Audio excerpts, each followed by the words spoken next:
নমস্কাৰ বন্ধুসকল, প্ৰজ্ঞান ইউনিভাৰ্ছ চেনেলত আপোনালোকক সকলোকে স্বাগতম জনাইছোঁ, য'ত আমি আপোনাৰ গ্ৰহ, নক্ষত্ৰমণ্ডল আৰু ভাগ্যৰ আচৰিত প্ৰান্তিকৰণৰ বিষয়ে আলোচনা কৰোঁ। আজি আমি সিংহ ৰাশিৰ বাবে আগন্তুক সপ্তাহটোৰ বিষয়ে আলোচনা কৰিম। 2025 চনৰ 3 নৱেম্বৰৰ পৰা 9 নৱেম্বৰলৈকে এই সপ্তাহত আপোনাৰ জীৱনত কি হ'ব, আপোনাৰ স্বাস্থ্য, কেৰিয়াৰ, ধন সম্পত্তি, পৰিয়াল আৰু প্ৰেমৰ জীৱন কেনেকুৱা হ'ব, আৰু কি সমাধানে আপোনাৰ বাবে ভাগ্যৰ দুৱাৰ মুকলি কৰিব পাৰে, বিতংভাৱে জানো আহকচোন। গতিকে ভিডিঅ'টো শেষলৈকে নিশ্চয় চাব, আৰু যদি আপুনি প্ৰথমবাৰৰ বাবে আমাৰ চেনেলটোৰ ভিডিঅ' চাইছে তেন্তে চেনেলটো ছাবস্ক্ৰাইব কৰিবলৈ নাপাহৰিব। প্ৰিয় দৰ্শক, এই সপ্তাহত আপোনাৰ চন্দ্ৰ ৰাশিৰ অষ্টম স্থানত শনিৰ উপস্থিতি দেখা গৈছে। আপুনি জানেনে, সিংহ ৰাশিত যেতিয়া শনি আপোনাৰ চন্দ্ৰ ৰাশিৰ অষ্টম স্থানত থাকে তেতিয়া এই সময় আত্মনিৰীক্ষণ, পৰিৱৰ্তন আৰু গভীৰতাৰ সৈতে জড়িত। এই সময়ত বিশ্বব্ৰহ্মাণ্ডই আপোনাক ভিতৰৰ পৰা শক্তিশালী কৰিবলৈ চেষ্টা কৰে।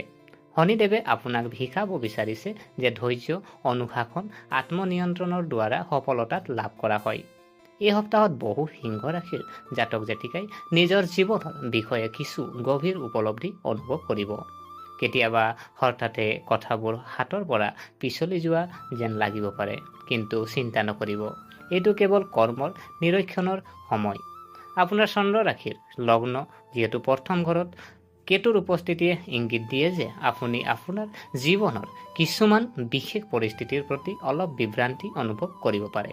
কেতিয়াবা আপুনি আপোনাৰ সিদ্ধান্তবোৰ সঠিক অনুভৱ কৰিব, আৰু কেতিয়াবা আপুনি আনকি নিজৰ ওপৰত খঙো অনুভৱ কৰিব পাৰে। কিন্তু এই সময়ে আপোনাক জীৱনৰ প্ৰকৃত উদ্দেশ্যে চিনি পোৱাৰ সুযোগ দিব। এই সপ্তাহৰ মূল মন্ত্ৰ হ'ব শান্ত হৈ থাকক, ভালদৰে চিন্তা কৰক আৰু কোনো কামত লৰালৰি নকৰিব। বন্ধুসকল, যদি শেহতীয়াকৈ আপোনাৰ অসুস্থ অনুভৱ হৈছে তেন্তে এই সপ্তাহত আপুনি আপোনাৰ স্বাস্থ্যৰ প্ৰতি বিশেষ গুৰুত্ব দিব লাগিব। আপোনাৰ চন্দ্ৰ ৰাশিৰ অষ্টম স্থানত স্থাপন কৰা শনিয়ে আপোনাৰ শৰীৰৰ এই বাৰ্তা প্ৰেৰণ কৰিছে, এতিয়া নিজৰ ওপৰত গুৰুত্ব দিয়াৰ সময়।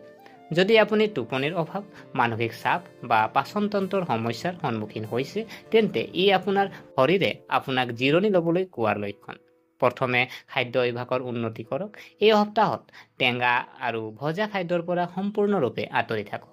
সতেজ ফল-মূল, চালাড খোৱা, প্ৰচুৰ পৰিমাণে পানী খোৱাটোৱেই আপোনাৰ বাবে উত্তম হ'ব। দ্বিতীয়তে, এই সময়ত শনিৰ প্ৰভাৱে হাড় আৰু গাঁঠিৰ সমস্যাৰ সৃষ্টি কৰিব পাৰে। গতিকে যদি আপুনি আঁঠু বা কঁকালৰ বিষ অনুভৱ কৰে তেন্তে মধ্যমীয়া ব্যায়াম কৰক। তৃতীয়তে, মানসিক স্বাস্থ্য গুৰুত্বপূৰ্ণ হ'ব। কেতুৰ প্ৰভাৱত অবাঞ্ছিত বিভ্ৰান্তি, অদ্ভুত সপোন, অস্থিৰতাৰ সৃষ্টি হ'ব পাৰে। এনে পৰিস্থিতিত ৰাতিপুৱা সূৰ্য দেৱতাৰ ওচৰত প্ৰাৰ্থনা আৰু 19 বাৰ ওম ভাস্কৰায় নমঃ জপ কৰিলে মনটো সুস্থিৰ হৈ উঠিব। যদি আপুনি ধ্যান বা যোগাসন কৰে তেন্তে এই সপ্তাহত সূৰ্য নমস্কাৰ বিশেষভাৱে উপকাৰী হ'ব। মনত ৰাখিব, দেহ সুস্থ হ'লে ভগৱান শনিও সন্তুষ্ট হ'ব। এতিয়া টকা আৰু আৰ্থিক জীৱনৰ কথা কওঁ। প্ৰিয় দৰ্শক, এই সপ্তাহটো আৰ্থিকভাৱে অলপ প্ৰত্যাহ্বানজনক হ'ব পাৰে, বিশেষকৈ সিংহ ৰাশিৰ জাতক জাতিকাৰ সকলৰ বাবে, যিসকলে কিছুদিনৰ পৰা দৰমহা বা বাবদ ধন লাভ কৰা নাই। শনিৰ প্ৰভাৱৰ বাবে কিছু পলম হোৱাৰ সম্ভাৱনা আছে। এনে পৰিস্থিতিত ধৈৰ্য ধৰিব লাগিব। পৰিয়ালৰ আৰ্থিক প্ৰয়োজনীয়তা পূৰণৰ বাবে কিছুমান বেংক বা ব্যক্তিগত প্ৰতিষ্ঠানৰ পৰা ঋণ ল'বলৈ লিয়া হ'ব পাৰে। যদি এনেকুৱা হয় তেন্তে মনত ৰাখিব যে সুতৰ হাৰ বেছি হ'ব পাৰে। গতিকে এটা বুদ্ধিমান সিদ্ধান্ত লওক। ভাল খবৰটো হ'ল শুক্ৰই আপোনাৰ ৰাশিৰ লাভৰ ঘৰখন এফেক্ট কৰি আছে। ইয়াৰ পৰা বুজা যায় যে যদি আপুনি সৃষ্টিশীল কাম, শিল্প, সংবাদ মাধ্যম বা অনলাইন ব্যৱসায়ৰ সৈতে জড়িত, সপ্তাহৰ মাজভাগৰ পৰাই টকা আহিবলৈ আৰম্ভ কৰিব পাৰে। বহিৰাজ্যৰ কোম্পানীৰ সৈতে জড়িতসকলৰ বাবে সপ্তাহৰ শেষৰ অংশটো অতি শুভ হ'ব। আপোনাৰ কষ্ট ফল পাব। আপোনাৰ ঊৰ্ধ্বতন বিষয়াসকলে আপোনাক প্ৰশংসা কৰিব। আনকি আপুনি উল্লেখযোগ্য বৃদ্ধি বা বোনাছো লাভ কৰিব পাৰে। এই সপ্তাহৰ আৰ্থিক মন্ত্ৰ হ'ব ৰিস্ক লোৱাৰ আগতে চিন্তা কৰক, কিন্তু আত্মবিশ্বাস হেৰুৱাব নালাগে। এই সপ্তাহত সিংহ ৰাশিৰ পাৰিবাৰিক জীৱনটো অলপ আৱেগিক হ'ব। প্ৰথম ঘৰত কেতু থকাৰ বাবে পৰিয়ালৰ হস্তক্ষেপৰ বাবে আপুনি যেন ইচ্ছামতে জীৱনটো কটাব পৰা নাই। কেতিয়াবা এনে লাগিব পাৰে যেন আপোনাৰ পৰিয়ালৰ যিসকল পৰিয়ালৰ লোক আছে তেখেতসকলে আপোনাৰ অনুভৱ বুজি নাপায়। কিন্তু মনত ৰাখিব, এয়া নিজকে দূৰত্বৰ সময় নহয়, যোগাযোগ বৃদ্ধিৰ সময়। আপোনাৰ কথাই শক্তি কঢ়িয়াই লৈ ফুৰে। গতিকে আপুনি যিমানেই শান্ত কথা ক'ব সিমানেই পৰিৱেশ ইতিবাচক হ'ব। পিতৃ মাতৃৰ স্বাস্থ্যৰ যত্ন লওক। যদি আপোনাৰ পিতৃৰ দীৰ্ঘদিনীয়া ৰোগ আছে তেন্তে এই সপ্তাহত তেওঁৰ ৰক্তচাপ বা গাঁঠিৰ বিষ বৃদ্ধি পাব পাৰে। শনিৰ প্ৰভাৱৰ প্ৰতি লক্ষ্য ৰাখি বৃদ্ধৰ সেৱা কৰাটো শুভ হ'ব। ভাই ভনীৰ সৈতে সম্পৰ্ক আন্তৰিক হৈ থাকিব, যদিও সপ্তাহৰ মাজভাগত সৰু সৰু কথাবোৰক লৈ তৰ্ক হ'ব পাৰে। নিজৰ ইগ' নিয়ন্ত্ৰণত ৰখাটোৱেই উত্তম। আপোনাৰ সামাজিক ভাৱমূৰ্তি শক্তিশালী হ'ব। আপুনি হয়তো পুৰণি বন্ধুৰ সৈতে পুনৰ সংযোগ স্থাপন কৰিব, যিটো ভৱিষ্যতে আপোনাৰ বাবে উপকাৰী বুলি প্ৰমাণিত হ'ব। এই সপ্তাহে আপোনাক এই কথাও শিকাব যে সম্পৰ্কত জয় আহে যেতিয়া ইগ' হেৰুৱায়। এতিয়া ছাত্ৰ ছাত্ৰী আৰু কৰ্মৰত পেছাদাৰীসকলৰ কথা কওঁ। প্ৰিয় দৰ্শক, এই সপ্তাহটো শিক্ষা আৰু কেৰিয়াৰ দুয়োটাৰে বাবে সুষম হ'ব।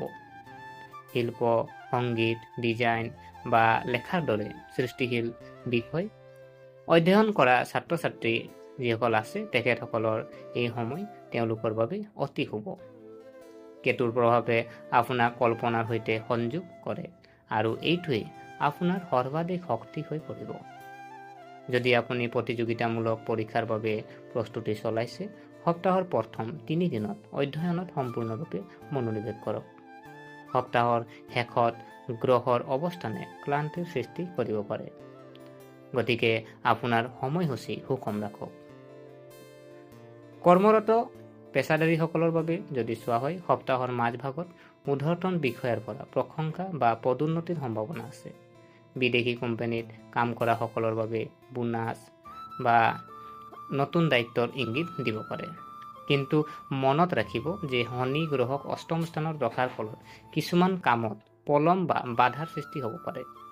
গতিকে কোনো কামকে অসম্পূৰ্ণ কৰি নাৰাখিব, কাৰণ এই সপ্তাহত আপুনি সম্পূৰ্ণ নিষ্ঠাৰে কৰা কাম ভৱিষ্যতে উল্লেখযোগ্য ফলাফল দিব।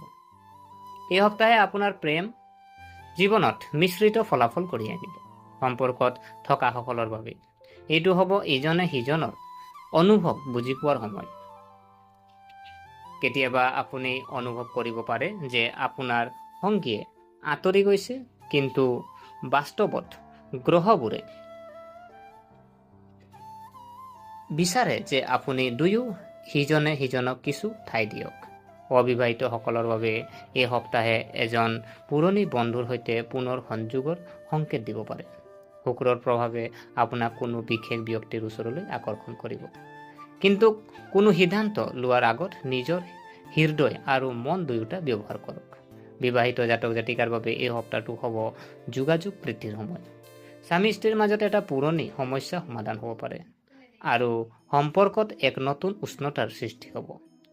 এই সপ্তাহৰ সিংহ ৰাশিৰ বাবে আটাইতকৈ ডাঙৰ বাৰ্তাটো হ'ল এইটো: ধৈৰ্য ধৰক, নিজৰ কাম কৰক আৰু সূৰ্য ঈশ্বৰৰ ওপৰত সম্পূৰ্ণ বিশ্বাস ৰাখক। আপোনাৰ কাৰণে প্ৰতিকাৰ যদি চাওঁ, প্ৰতিদিনে ৰাতিপুৱা সূৰ্য দেৱতাক পানী আগবঢ়াওক। 19 বাৰ ওম ভাস্কৰায় নমঃ জপ কৰক আৰু শনিবাৰ কলা তিল আৰু সৰিয়হৰ তেল দান কৰিব। আতৰজনক খুৱাই শনিদেৱক সন্তুষ্ট কৰে। ভাগ্যৰ ৰং যদি চোৱা হয় সোণালী আৰু কমলা, আৰু আপোনাৰ যদি শুভ দিন যদি চাওঁ আমি মংগলবাৰ আৰু দেওবাৰ, আৰু শুভ নম্বৰ যদি চোৱা হয় 1 আৰু 9। গতিকে সিংহ ৰাশিৰ বন্ধুসকল, আজি এই সপ্তাহটো অলপ প্ৰত্যাহ্বানজনক যেন লাগিব পাৰে, কিন্তু মনত ৰাখিব সূৰ্যই আপোনাৰ ৰাশিক শাসন কৰে আৰু যেতিয়া সূৰ্য আপোনাৰ লগত থাকে তেতিয়া আন্ধাৰ কেতিয়াও স্থায়ী হ'ব নোৱাৰে। মাত্ৰ আপোনাৰ কৰ্মক বিশ্বাস কৰক, আপোনাৰ স্বাস্থ্য, পৰিয়াল আৰু আত্মবিশ্বাস অগ্ৰাধিকাৰ দিয়ক। সপ্তাহটোৰ শেষলৈকে পৰিস্থিতি আপোনাৰ পক্ষত সলনি হোৱা অনুভৱ কৰিব। যদি আপোনাৰ এই ৰাশিফলটো ভাল লাগিলে আপোনাৰ বন্ধু বান্ধৱী আৰু পৰিয়ালৰ সৈতে শ্বেয়াৰ কৰক। জয় সূৰ্যদেৱ লিখিব, যাতে অনাগত সপ্তাহটো আপোনাৰ জীৱনত পোহৰ আৰু শক্তিয়ে ভৰি থাকিব। ধন্যবাদ।